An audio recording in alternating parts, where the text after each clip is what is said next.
Durante más de 6 décadas, el pastor John Hagee estuvo en el centro de uno de los ministerios religiosos más influyentes de los Estados Unidos.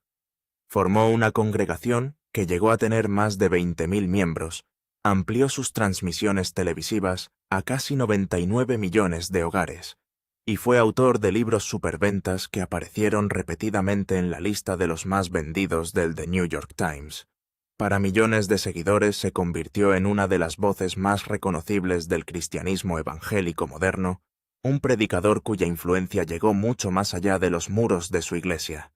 Sin embargo, detrás del notable éxito y la imagen pública, cuidadosamente mantenida, otra historia se ha ido desarrollando casi desapercibida. Han resurgido viejos sermones que muchos suponían que habían sido olvidados hace mucho tiempo. Los donantes de larga data han comenzado a cuestionar las finanzas del ministerio y el estilo de vida personal de Hagee. Los críticos que permanecieron en silencio durante años, ahora hablan abiertamente, y a sus 85 años, el pastor que alguna vez estuvo al lado de los presidentes, ahora se enfrenta a un nivel de escrutinio público, como nunca antes se había enfrentado. A medida que se presta más atención a su pasado, muchas personas se preguntan si el legado que construyó durante toda su vida puede sobrevivir a la creciente controversia que lo rodea. Para entender cómo llegó John Hagee a este momento, es necesario empezar mucho antes de los titulares, la influencia política o la congregación masiva. John Charles Hagee nació el 12 de abril de 1940 en Goose Creek, Texas, una comunidad de refinerías que luego pasaría a formar parte de Baytown, cerca de Houston. Fue el segundo de 4 hijos de William Bethel Hagee y Vada Hagee, y entró en una familia donde la fe no era simplemente una creencia personal, sino la base sobre la que se construía la vida cotidiana. El ministerio lo rodeó desde el momento en que entró al mundo, y casi todas las influencias importantes de su infancia lo encaminaron hacia el púlpito mucho antes de que tuviera la edad suficiente para comprender lo que eso realmente significaba. La religión estaba profundamente entretejida en la historia de la familia Hagee. Los 2 padres de John participaron activamente en el ministerio pentecostal y generaciones anteriores a ellos también habían dedicado sus vidas a predicar el Evangelio. Su padre estableció iglesias de las Asambleas de Dios en Channelview y Houston antes de servir como pastor de la Asamblea de Dios, Glad Tidings, en Corpus Christi. Debido a esa herencia familiar, la iglesia nunca fue tratada como algo reservado para los domingos por la mañana. Dio forma a las conversaciones en casa, determinó la rutina diaria de la familia y definió el entorno en el que el joven John aprendió a ver el mundo. El ministerio no era simplemente la ocupación de su padre, era la identidad de toda la casa. Incluso cuando era un niño pequeño, John se volvió familiar para los miembros de la iglesia, que lo llamaban cariñosamente Johnny, el hijo del pastor que regularmente se presentaba ante los adultos para cantar durante los servicios de adoración. Mientras otros niños todavía estaban descubriendo sus intereses, él ya se sentía cómodo frente a las congregaciones. Al crecer en el área de Channelview, mientras sus padres dirigían la primera Asamblea de Dios, su infancia equilibró la estricta disciplina religiosa con las experiencias ordinarias de la vida en una pequeña comunidad de Texas.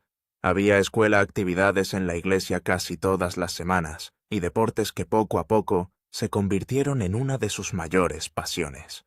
Aunque su padre mostraba poco entusiasmo por el atletismo, John desarrolló un espíritu competitivo que lo impulsó a sobresalir sin importar si alguien se lo esperaba. Cuando llegó a la escuela secundaria Reagan en Houston, esa determinación había comenzado a producir resultados notables. Obtuvo membresía en la Sociedad Nacional de Honor y al mismo tiempo se convirtió en un atleta universitario en 4 deportes diferentes, demostrando excelencia académica y habilidad atlética. El fútbol rápidamente surgió como su talento más fuerte, y sus compañeros de equipo finalmente lo seleccionaron para servir como capitán del equipo, reconociendo su liderazgo dentro y fuera del campo. Su combinación de buenas calificaciones, disciplina y logros deportivos. Pronto abrió una oportunidad extraordinaria. Recibió un nombramiento para asistir a la Academia Militar de los Estados Unidos en West Point, una de las instituciones más prestigiosas del país. Para un joven que creció en Texas parecía como si su futuro ya hubiera sido cuidadosamente escrito, prometiendo servicio militar, liderazgo y una carrera respetada que se extendía mucho más allá de su adolescencia. Entonces, en una sola noche, todo cambió. El segundo jueves de enero de 1958, John Hagee, de 17 años, se sentó tranquilamente en el último banco de la iglesia de su padre en Houston, durante un servicio de avivamiento. Hasta esa noche había imaginado en privado que dejaría atrás la vida de la iglesia una vez que fuera adulto. Su atención se centró en el atletismo West Point y el futuro que creía que le esperaba más allá de los muros del santuario. Pero a medida que el servicio se acercaba a su invitación al altar, sucedió algo que más tarde describiría como un encuentro espiritual que cambió su vida. Sintió lo que creía que era un llamado abrumador de Dios, lo suficientemente poderoso como para redirigir por completo cada ambición que había construido cuidadosamente durante los años anteriores. Sin dudarlo, John se levantó de la última fila y caminó lentamente hacia el frente de la iglesia. Ante la congregación dedicó públicamente su vida a Cristo y aceptó lo que creía que era un llamado al ministerio de tiempo completo. En solo unos momentos el futuro que había imaginado desapareció, reemplazado por un camino que nunca había considerado seriamente seguir hasta esa misma noche. Antes incluso de cumplir 18 años, la carrera militar que alguna vez pareció inevitable ya no importaba. En cambio, creía que había sido llamado a pasar el resto de su vida predicando el Evangelio, una decisión que moldearía todo lo que siguió. La mañana siguiente, demostró que su compromiso era más que una respuesta emocional a un solo servicio religioso. En lugar de volver a la vida normal, tomó una decisión inmediata y dramática que sorprendió a casi todos los que lo rodeaban. A pesar de mantener excelentes calificaciones y disfrutar de un futuro atlético prometedor, se retiró de Reagan High School antes de completar el año académico. Eligió no quedarse para la graduación, el fútbol o el final cómodo que todos esperaban que tuviera. En cambio, se matriculó inmediatamente en el Instituto Bíblico Southwestern, en Waxahachie, Texas, una institución de las Asambleas de Dios que más tarde se convertiría en la Universidad de las Asambleas de Dios Southwestern. En menos de 48 horas, cada aspecto de su vida se había transformado. Mientras muchos de sus compañeros de clase continuaban planificando actividades para estudiantes de último año, partidos de fútbol y celebraciones de graduación, John ya vivía a más de 200 millas de distancia en un dormitorio dedicado a la educación teológica y la preparación ministerial. Sus días rápidamente se llenaron de servicios en la capilla, cursos bíblicos, entrenamiento espiritual y rutinas disciplinadas que exigían un compromiso total. No hubo nada glamoroso en la transición. Requirió sacrificio, incertidumbre y la voluntad de abandonar un futuro que alguna vez pareció seguro. Sin embargo, aceptó el desafío de todo corazón, convencido de que estaba exactamente donde debía estar. Solo unas semanas después de llegar al Instituto Bíblico, llegó otro hito antes de lo que nadie esperaba. El primer domingo de marzo de 1958, John Hagee regresó a la iglesia de su padre en Houston y pronunció su primer sermón. Esta no fue una breve devoción juvenil ni un ejercicio de práctica asignado por instructores. Marcó el comienzo oficial de su ministerio público, colocándolo ante una congregación como predicador, en lugar de simplemente como hijo del pastor. Durante la semana, permaneció como estudiante estudiando teología y preparándose para el ministerio. Los fines de semana aceptaba invitaciones dondequiera que las iglesias pequeñas le dieran la bienvenida, predicando reuniones de avivamiento que poco a poco agudizaron su confianza y sus habilidades de comunicación una congregación a la vez. Sus responsabilidades continuaron creciendo más allá del aula. John se unió al coro Harvester de la escuela y viajó con sus compañeros de estudios a iglesias de toda la región donde cantaron durante los servicios de adoración y promocionaron la universidad. Esos viajes llenaron innumerables horas de largos viajes en autobús, ensayos musicales, servicios de adoración y oportunidades para adquirir experiencia ministerial práctica. Sin embargo, financieramente, la vida siguió siendo difícil. Decidido a mantenerse a sí mismo, en lugar de depender exclusivamente de los demás, encontró trabajo en una fábrica de muebles para iglesias, pasando largas horas construyendo bancos púlpitos y otros muebles utilizados dentro de los santuarios. El contraste fue sorprendente. Durante el día, ayudaba a construir los muebles que se encontraban en las iglesias y por la noche o los fines de semana, a menudo permanecía detrás de esos mismos púlpitos, predicando a las congregaciones. Antes de cumplir los 20 años ya había aprendido lo exigente que podía ser el ministerio cuando se combinaba con el trabajo y la educación. A medida que se desarrollaron esos primeros años, Hagee continuó avanzando en lugar de sentirse cómodo con un éxito modesto. En 1962, después de pasar años predicando siempre que surgía la oportunidad, amplió aún más sus ambiciones educativas. Obtuvo una beca deportiva completa para la Universidad Trinity en San Antonio, ganándose su lugar a través del fútbol en lugar de la teología. Esa distinción fue importante porque demostró que su futuro académico estaba respaldado tanto por el rendimiento deportivo como por el compromiso religioso. Mientras continuaba desarrollándose como evangelista, también demostró que podía competir con éxito en el aula y en el campo de fútbol a nivel universitario. En Trinity University, John obtuvo una licenciatura en Historia y Educación y completó sus estudios durante el verano de 1964. Su agenda rara vez disminuía.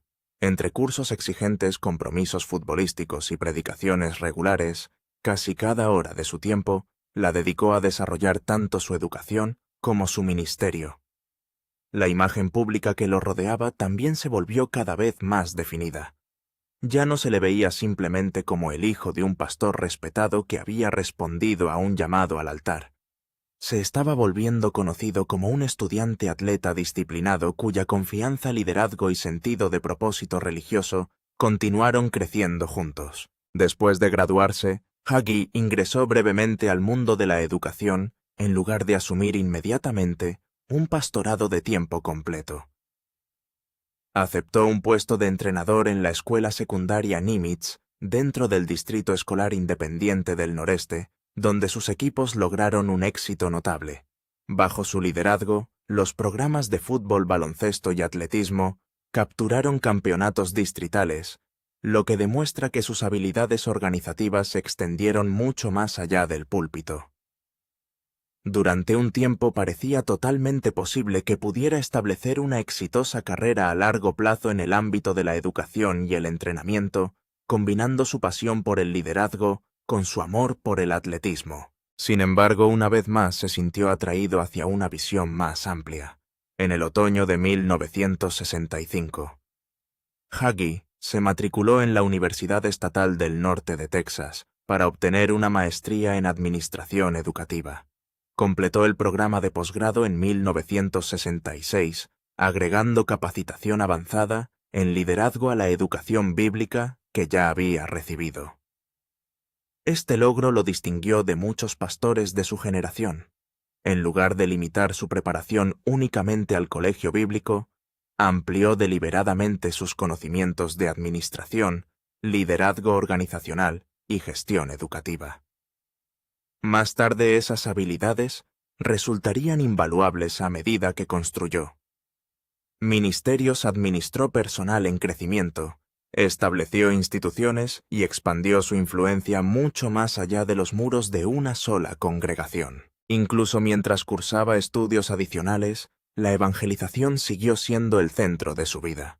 A finales de la década de 1950 y principios de la de 1960, pasó casi todos los fines de semana disponibles, viajando de iglesia en iglesia, predicando reuniones de avivamiento, dondequiera que aparecieran invitaciones. Durante la semana asistía a clases y trabajaba para mantenerse negándose a separar la responsabilidad práctica del llamado espiritual. Después de completar su educación formal, continuó viajando en lugar de establecerse inmediatamente en una congregación permanente. Esos años se convirtieron en el campo de entrenamiento que dio forma al estilo de predicación que más tarde las audiencias reconocerían en todo el mundo. Cada sermón, cada pequeña iglesia, cada largo viaje por carretera y cada modesta reunión de avivamiento lo prepararon silenciosamente para el enorme ministerio que aún le esperaba décadas por delante. Los viajes constantes le enseñaron cómo organizar una sala, cómo generar impulso en un sermón y cómo hablar de una manera que impulsara a la gente a reaccionar. El circuito de revival lo moldeó mucho antes de que se hiciera conocido en San Antonio. En 1966, con solo 26 años, estaba dispuesto a dejar de viajar y construir algo permanente. En octubre de ese año, fundó Trinity Church en San Antonio, su primera congregación independiente. Fue un paso importante. Tenía un camino estable en educación a sus espaldas, una nueva maestría y todas las razones para elegir la seguridad. En cambio, asumió el riesgo de construir una iglesia desde cero. Trinity Church comenzó en un entorno modesto pero creció rápidamente. Al cabo de 6 años, el espacio original ya no era suficiente. Para 1972, la congregación se había expandido lo suficiente como para mudarse a un santuario más grande. Ese crecimiento mostró algo importante sobre Hagee desde el principio. No se contentó con mantener. Quería construir. Luego vino otro giro brusco. En mayo de 1975, Hagee renunció repentinamente como pastor principal de Trinity Church, menos de una década después de su fundación. Para las personas que habían visto crecer la iglesia, la decisión fue sorprendente. Sin embargo, en lugar de avanzar hacia una plataforma más establecida, hizo algo aún más inesperado. Se hizo cargo de una congregación en dificultades de unas 25 personas en Castle Hills, un suburbio de San Antonio. Se despojó de la antigua identidad y la renombró la Iglesia. Sobre el papel parecía una etapa más pequeña y un camino más difícil. En realidad se convirtió en la base de todo lo que siguió. Durante este frágil periodo su vida personal también cambió. En 1976, un año después de dejar Trinity Church y comenzar de nuevo en Castle Hills, se casó con Diana Castro, ahora Diana Hagee. El momento fue importante porque el matrimonio se produjo cuando la nueva congregación aún era pequeña e incierta. Los miembros se contaban por docenas, no por miles. Aún así, siguió presionando por el crecimiento. Predicó múltiples servicios, amplió ministerios y constantemente transformó la iglesia en algo mucho más grande que la pequeña comunidad que había asumido. Paso a paso, el segundo matrimonio y la segunda iglesia comenzaron a definir su imagen pública. Ese esfuerzo de reconstrucción condujo a otra transformación en 1987. La congregación que inicialmente había crecido más allá de sus raíces comerciales, como Castle Hills Church, se mudó a un campus mucho más grande en el lado norte de San Antonio y adoptó un nuevo nombre, Cornerstone Church. El nuevo entorno reflejaba ambiciones mucho mayores. Tenía espacio para un santuario enorme, grandes áreas de estacionamiento, producción de televisión e importantes conferencias. Durante los años siguientes, Cornerstone contó con más de 20.000 miembros activos, lo que la convirtió en una de las iglesias más grandes de Texas. El cambio fue dramático si se lo compara con lo que había reiniciado en 1975. Una congregación de 25 personas se había convertido en una poderosa institución religiosa con influencia regional y nacional. A medida que la iglesia se expandió, también lo hizo el lado mediático de su trabajo. A principios de la década de 2000, el ministerio se había convertido en una operación importante. A través de la televisión de evangelización global, conocida como GATBO, y a través de los ministerios, John Hagee, sus sermones se transmitían en más de 160 estaciones de televisión y 50 estaciones de radio, llegando a alrededor de 99 millones de hogares en todo el mundo. El predicador local se había convertido en una figura mediática. Las investigaciones y presentaciones posteriores señalaron la magnitud del dinero involucrado. Los informes de principios de la década de 2000 describían que la empresa Hagee generaba más de 18 millones de dólares en ingresos en un solo año con salarios y beneficios personales que atraían un escrutinio minucioso. Esa parte de la historia añadió otra capa a su ascenso. Ya no era simplemente un pastor de una iglesia grande. Estaba liderando una marca religiosa con alcance nacional y gran poder financiero. Su perfil público siguió creciendo a través de libros y medios. En 2018 los comunicados de prensa lo describían como uno de los autores más vendidos del New York Times, con casi 40 libros a su nombre.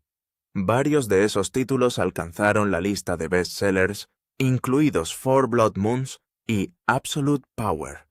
Los perfiles de la industria ubicaron su producción total entre 34 y 40 libros 7, de los cuales figuran en la lista del New York Times. Ese tipo de carrera como escritor le dio una segunda plataforma más allá del púlpito. Sus libros no se vendieron como ideas aisladas. Formaban parte de una identidad cristiana conservadora más amplia, que incluía la predicación, la televisión, las conferencias y la política. En 2020, las descripciones de su trabajo a menudo se referían no solo a una iglesia, sino a un imperio mediático. Luego, en 2011, pasó a otro carril. Lanzó un álbum de gospel sureño titulado A Lifetime of Music Through Difference Media. El proyecto contó con apariciones especiales de los Oak Ridge Boys, Bill Gaither, su hijo, Matthew Hagee, y el grupo familiar, los Hagees. Vinculó la música directamente con la marca ministerial que ya había construido.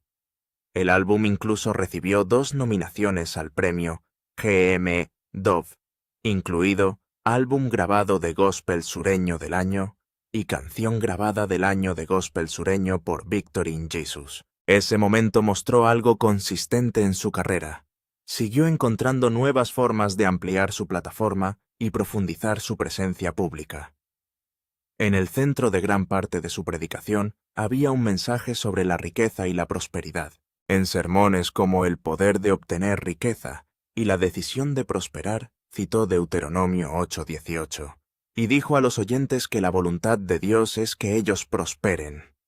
Impulsó la frase los que dan y conectó Lucas 6:38 con la idea de que dar dinero conduciría a bendiciones materiales. En ese marco, el aumento financiero no fue aleatorio. Estaba ligado a la generosidad, la obediencia y la fe.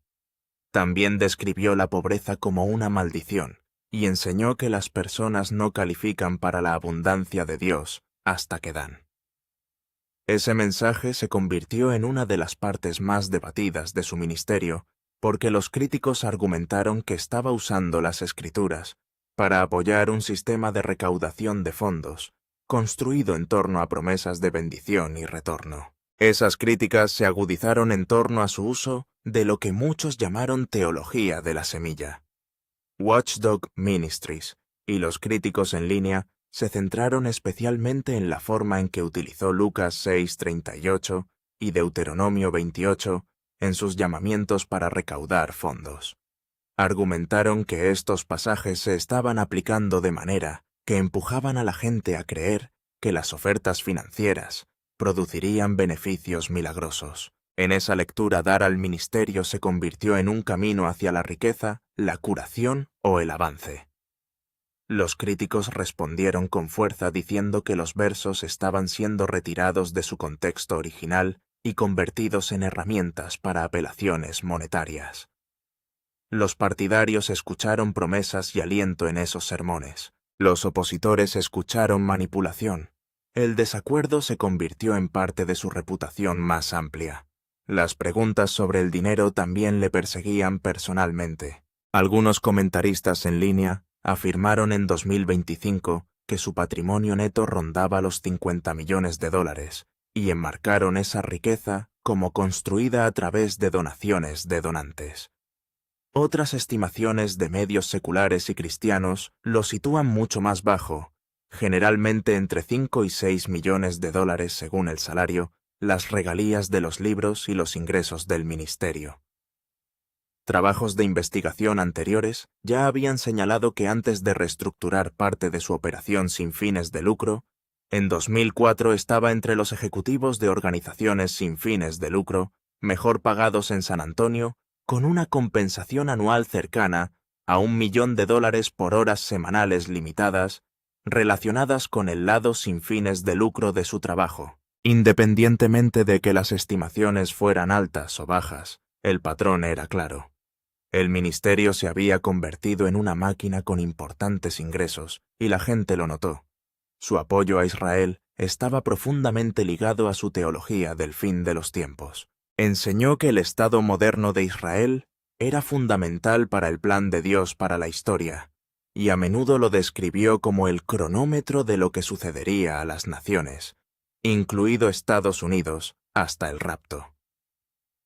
En su libro de 2006, Jerusalem Countdown, argumentó que el conflicto que involucra a Israel, especialmente un futuro choque con Irán, desencadenaría las batallas de Gog y Magog de Ezequiel 38 y 39 y acercaría al mundo al regreso de Jesús. También advirtió que las políticas que en su opinión debilitaban a Israel podrían generar juicio. Para él estos no eran solo desacuerdos políticos, eran eventos proféticos con apuestas eternas. Ese enfoque apocalíptico atrajo una mayor atención. Los medios nacionales a menudo describieron su apoyo a Israel como impulsado por expectativas proféticas más que por preocupaciones ordinarias de política exterior. Los informes resaltaron su creencia de que valles específicos en Israel se convertirían en el lugar de la batalla final antes del regreso de Cristo. Habló de guerras venideras, intervención divina y una secuencia de conflictos globales que terminarían con la segunda venida. Esta no fue una nota al margen en su teología, fue un motor importante detrás de su mensaje y activismo público. También vinculó los acontecimientos actuales con esas creencias proféticas. En octubre de 2014, durante una época en la que el ébola dominaba los titulares, advirtió en su programa que Estados Unidos estaba avanzando hacia un juicio debido a la presión sobre Israel, especialmente en torno a Jerusalén. Señaló el brote como posible evidencia de que el juicio ya había comenzado. En su opinión, la política estadounidense hacia Israel no afectó simplemente a la diplomacia. Tuvo consecuencias espirituales para la nación misma. Ese mensaje fortaleció su atractivo entre los partidarios que compartían su visión del mundo, al tiempo que alarmó a los críticos que la veían como peligrosa y extrema. Esa misma teología lo ayudó a construir alianzas sólidas y también generó serias preocupaciones. Los donantes políticos ricos y los conservadores poderosos encontraron una causa común con su inquebrantable postura pro-israelí. Los eventos de KFI honraron a figuras como Sheldon y Miriam Adelson, mostrando cómo la teología, el dinero, el lobby y la estrategia política se habían conectado estrechamente en su mundo. En 2015 QFI contaba con 2.200.000 hogares pro-israelíes y Hagee advirtió abiertamente a los candidatos republicanos que muchos de esos votantes tomarían decisiones basadas en gran medida en la política de Israel. Sin embargo, muchas voces judías respondieron argumentando que su agenda trataba a los judíos como parte de un guión cristiano del fin de los tiempos en lugar de valorarlos en sus propios términos. Esa tensión permaneció con él a medida que su influencia seguía creciendo. A finales de la década de 1990, John Hagee pronunció un sermón que lo seguiría durante años.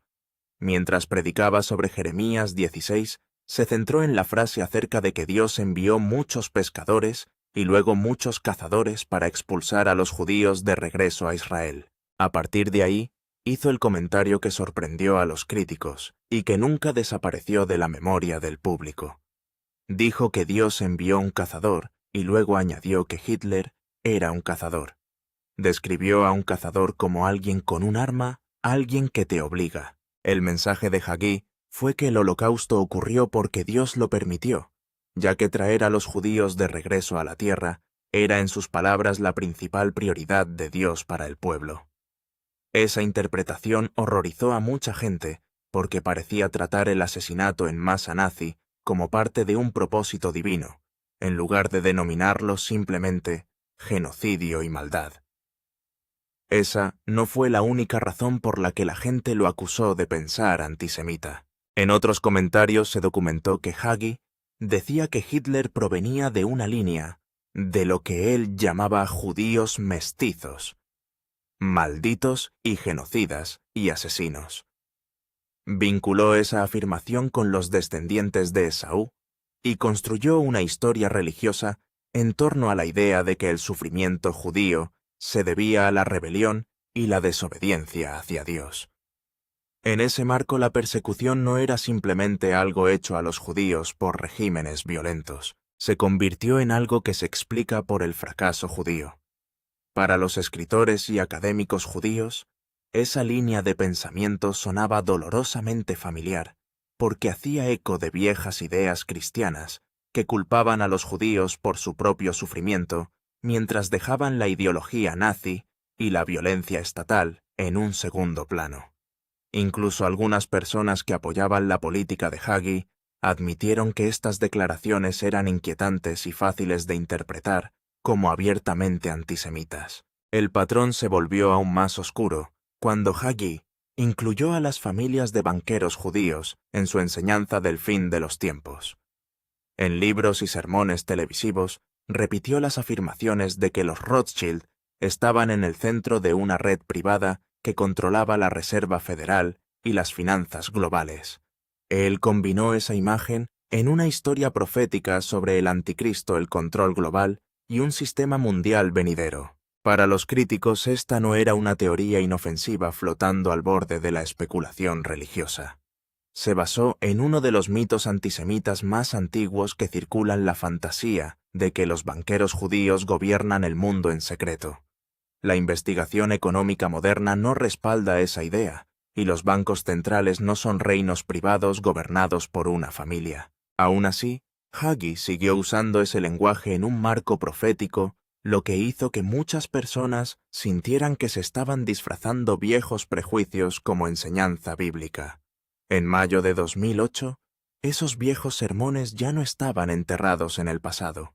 El 21 de mayo, durante la carrera presidencial de Estados Unidos, el audio del sermón de Hitler resurgió en blogs políticos y noticias por cable. Al día siguiente, el senador John McCain rechazó en público el respaldo de Hagí y calificó los comentarios de profundamente ofensivos e indefendibles. Ese momento fue importante porque la campaña de McCain primero había acogido con agrado el apoyo de Hagí como una forma de llegar a los votantes evangélicos.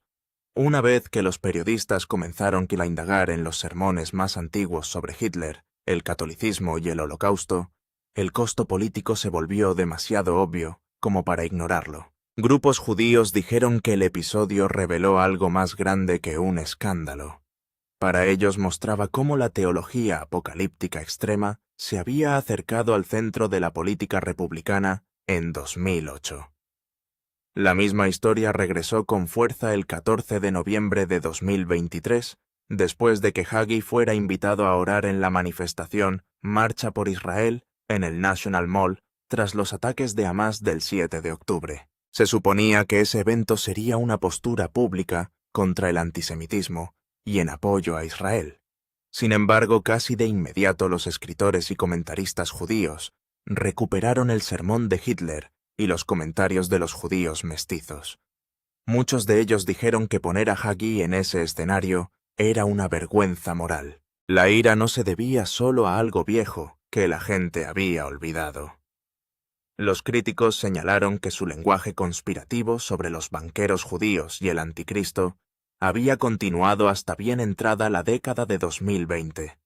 Así que esto no parecía una controversia descolorida de otra época. Se sintió actual.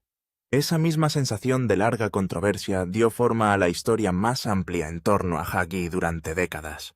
No solo provocó indignación contra los judíos y las profecías, sino que también se ganó una reputación mediante ataques a católicos musulmanes, mujeres y homosexuales. Y cada parte de ese disco alimentó la siguiente. Durante años predicó que la Iglesia Católica era la gran ramera, una iglesia apóstata, el anticristo, y un sistema de culto falso. No se trataba de comentarios descarriados desechados una vez y olvidados. Aparecieron en sermones y escritos que se remontan a la década de 1990. Vinculó el catolicismo con siglos de antisemitismo, e incluso sugirió una conexión espiritual entre la Iglesia Católica y el nazismo. Los líderes y activistas católicos respondieron con fuerza, diciendo que esto iba mucho más allá de un desacuerdo teológico normal. En 2008 la controversia se había vuelto tan grave que se convirtió en un problema político nacional. Luego, bajo fuerte presión, en mayo de 2008, Hagi envió una carta fechada el 12 de mayo al presidente de la Liga Católica, Bill Donohue. En él expresó su profundo pesar por los comentarios que los católicos habían considerado hirientes. La Liga Católica aceptó la carta y declaró cerrado el asunto. Por un momento pareció un punto final. Hagi insistió en que nunca había sido anticatólico y luego dijo que algunos comentarios habían sido sacados de contexto o malinterpretados.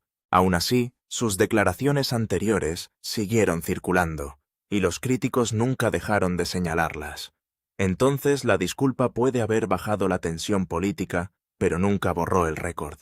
Sus comentarios sobre el Islam causaron el mismo tipo de revuelo, y en cierto modo la reacción fue aún más aguda. En una entrevista de 2006 en Fresh Air de NPR, Hagi le dijo a Terry Gross que aquellos que viven según el Corán tienen el mandato bíblico de matar cristianos y judíos. Se trataba de una afirmación enorme, porque trataba al propio Islam como violento por naturaleza, en lugar de trazar una línea clara entre los extremistas y los musulmanes comunes y corrientes. Repitió ideas similares en otros lugares diciendo que el Corán ordena a los musulmanes matar judíos y cristianos. Los críticos llamaron a esto pura islamofobia porque comprimió una enorme fe global en una historia basada en profecías sobre la Guerra Santa. El lenguaje no dejaba mucho espacio para matices, y esa era exactamente la razón por la que seguía causando indignación. Su predicación de la guerra cultural también llegó a las mujeres. Hagi promovió una visión fuertemente patriarcal de la vida familiar y enseñó que las mujeres estaban destinadas a ser madres y tener hijos, haciendo de la vida doméstica su principal propósito bajo Dios. Para muchos críticos ese mensaje redujo a las mujeres a un papel limitado y trató la vida pública, el trabajo y la ambición como algo sospechoso. Encajaba perfectamente con el resto de su visión del mundo, donde el feminismo, los derechos reproductivos y los cambios en los roles de género eran signos de rebelión contra el orden divino. Por eso las escritoras feministas y muchos cristianos vieron estas enseñanzas como algo más que anticuadas. Creían que estaba convirtiendo a las mujeres en creyentes de segunda clase desde el púlpito de una enorme iglesia, con una audiencia televisiva que se extendía mucho más allá de San Antonio. Su lenguaje apocalíptico podría volverse aún más incendiario cuando diferentes prejuicios se fusionaran en un solo sermón. En un caso dijo que el futuro anticristo sería homosexual y parcialmente judío. También volvió a la afirmación de que figuras como Adolf Hitler y Karl Marx eran mestizos o parcialmente judíos. Además de eso, impulsó ideas sobre los financieros judíos que ayudan a preparar al mundo para el anticristo. Organizaciones y comentaristas judíos condenaron todo esto como material antisemita clásico, envuelto en lenguaje cristiano sionista. La contradicción quedó claramente de manifiesto para muchos observadores. Hagi se presentó como un feroz amigo de Israel mientras repetía temas que reciclaban algunas de las hostilidades más antiguas hacia los judíos. Esta costumbre de dar a los desastres un significado profético también se manifestó en sus declaraciones públicas sobre la tragedia nacional. El 18 de septiembre de 2006, en una entrevista de NPR Hagee, dijo que el huracán Katrina fue el juicio de Dios sobre Nueva Orleans. Argumentó que la ciudad había alcanzado un nivel de pecado que ofendió a Dios y señaló un desfile del orgullo gay planeado que se esperaba aproximadamente al mismo tiempo que azotó la tormenta. Ese marco indignó a mucha gente porque Katrina había matado a más de 1.200 personas. Describir tal devastación como castigo divino sonó cruel para los críticos, especialmente cuando los sobrevivientes todavía vivían con dolor, desplazamiento y pérdida. En lugar de ofrecer consuelo, le dio al desastre una lección moral, y esa elección definió la reacción. El mismo patrón volvió a aparecer en 2014. En noviembre de ese año, Hagee dijo que Barack Obama era uno de los presidentes más antisemitas de la historia de Estados Unidos. La Liga Antidifamación respondió calificando el comentario de ofensivo y fuera de lugar. Esa respuesta fue importante porque la ADL suele apoyar firmemente a Israel, por lo que no era una organización dispuesta a descartar a la ligera las preocupaciones sobre el antisemitismo. Más tarde, Hagee intentó aclarar que se refería a anti-israelí y no antisemita, pero para entonces la redacción original ya se había difundido. El daño ya estaba hecho, y el comentario se convirtió en otro ejemplo de la facilidad con la que pasó del desacuerdo político a la acusación explosiva. Apenas unas semanas antes, en octubre de 2014, había vinculado el brote de ébola con la política estadounidense sobre Jerusalén. Hagee dijo que había motivos para creer que el juicio ya había comenzado porque Obama había intentado dividir Jerusalén. Ese salto fue sorprendente. Una crisis mortal de salud pública en África Occidental se convirtió, según su relato, en un mensaje de Dios sobre la diplomacia estadounidense. Los críticos dijeron que así era exactamente como funcionaba su visión del mundo. El sufrimiento real fue introducido en un marco profético, hasta que las enfermedades, los desastres y la política parecieron señales del cielo. Una vez que esa lente estuvo colocada, casi cualquier evento podría convertirse en una advertencia. Cuando la gente da un paso atrás y analiza estos episodios, es difícil pasar por alto un patrón. Katrina se convirtió en castigo para Nueva Orleans. El ébola se convirtió en un castigo vinculado a Israel. La crítica política se convirtió en crisis espiritual. Por lo general, su mensaje no se limitaba a comentarios ordinarios. Le dio a los eventos un significado cósmico y los colocó dentro de un guión del fin de los tiempos. Por eso tantos críticos decían que estaba haciendo algo más que predicar política. Estaba recontando el mundo como una profecía. Las controversias en torno a la teología y la retórica pública fueron solo una parte de la historia. El dinero se convirtió en otro importante punto de escrutinio. En 2001, la televisión de evangelización global, el brazo de medios sin fines de lucro del ministerio de Hagee, reportó más de $18 millones en ingresos en su formulario 990 del IO. Sí. Esa ya era una cifra enorme para una emisora religiosa con sede en San Antonio. Lo que llamó aún más la atención fue la compensación de Hagee. Su paquete total ascendió a casi $1,25 millones para ese año. Los críticos resaltaron los detalles porque recibió unos $540,000 como presidente de GTV, otros $302,000, $5 de Cornerstone Church, más $4,135 con 61 centavos en beneficios extras que incluyen contribuciones a la jubilación.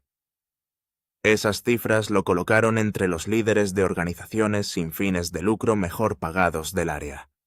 Ese perfil financiero se alineaba con su estilo de predicación. Hagee a menudo vinculaba las donaciones con recompensas sobrenaturales y les decía a los espectadores que los ingresos se controlan mediante las donaciones y que no existen ingresos fijos en el reino de Dios. Los críticos dijeron que esto creó una fuerte presión sobre los creyentes en dificultades. En ese ambiente las donaciones no se presentaban como simples actos de fe o generosidad. Se convirtieron en el camino hacia el alivio de la deuda, la curación, la promoción o el avance financiero. Antiguos seguidores y críticos en línea describieron llamamientos en los que las ofertas estaban conectadas, con promesas sobre hipotecas, enfermedades y cambios repentinos de fortuna. Para ellos esto sonaba como la clásica presión de la fe semilla, donde la carga recaía silenciosamente sobre las personas que menos podían permitírselo. Esa crítica se hizo más fuerte cuando la gente vio cómo usaba las Escrituras. En un sermón destacado por una exposición en línea de 2025, Hagee leyó Deuteronomio 28, el capítulo sobre las bendiciones del pacto para Israel, y aplicó esas promesas directamente a los donantes modernos. Citó líneas sobre ser bendecido en la ciudad y bendecido en el campo, y luego las vinculó al acto de sembrar dinero en su ministerio. Los críticos evangélicos dijeron que esa medida arrancó el pasaje de su contexto original y convirtió el lenguaje del antiguo pacto en un contrato financiero personal. Desde su punto de vista, una ofrenda se convertía en algo más cercano a una transacción que a una adoración. Esa interpretación solo profundizó la preocupación por la forma en que se hablaba de la riqueza en su ministerio. Luego estaba la cuestión del estilo de vida. Algunos comentaristas han estimado el patrimonio neto personal de Hagee en alrededor de $50 millones, combinando los ingresos de la iglesia, las ganancias de los medios y años de ventas de libros. El San Antonio Express News informó que su fondo de jubilación incluía un rancho de 7.969 acres, cerca de Brackettville, Texas, valorado en unos $2 millones, $1 millón, con 5 albergues, un armario para arma, un campo de tiro al plato y varios graneros. Los críticos compararon esos detalles con las imágenes del Nuevo Testamento de apóstoles que vivían con dificultades e incertidumbre. Para ellos el contraste era bastante marcado por sí solo. Un predicador que prometía bendiciones financieras desde el escenario también parecía vivir con una comodidad extraordinaria. La política finalmente envolvió todo esto. En noviembre de 2021, Cornerstone Church organizó una parada del Reawaken America Tour, un evento político de extrema derecha, en el que participaron figuras como Michael Flynn y Alex Jones. El video del santuario de la iglesia mostró a cientos de asistentes gritando «¡Vamos, Brandon!», el insulto codificado dirigido al presidente Joe Biden.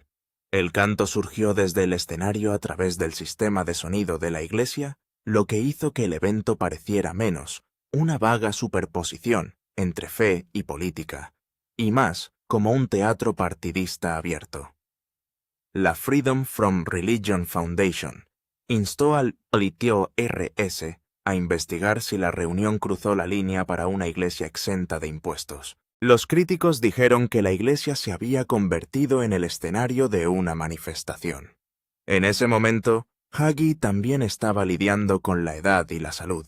El 4 de octubre de 2020, Matt Hagee le dijo a la congregación de la iglesia Cornerstone que su padre de 80 años había dado positivo en la prueba de COVID-19 después de que el virus se detectara tempranamente. Trató de tranquilizar a la gente diciendo que John Hagee estaba recibiendo un tratamiento médico extremadamente bueno y que estaba lo suficientemente sano como para estar enojado con sus médicos.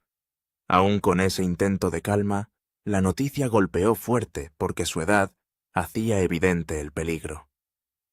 Los informes de ese período dijeron que pasó al menos 2 semanas bajo atención hospitalaria antes de regresar al púlpito a mediados de noviembre de 2020. Para 2023 los artículos sobre su condición describían a un hombre de unos 80 años que lidiaba con problemas relacionados con el corazón, signos visibles de envejecimiento y la tensión que proviene de décadas de viajes y ministerio.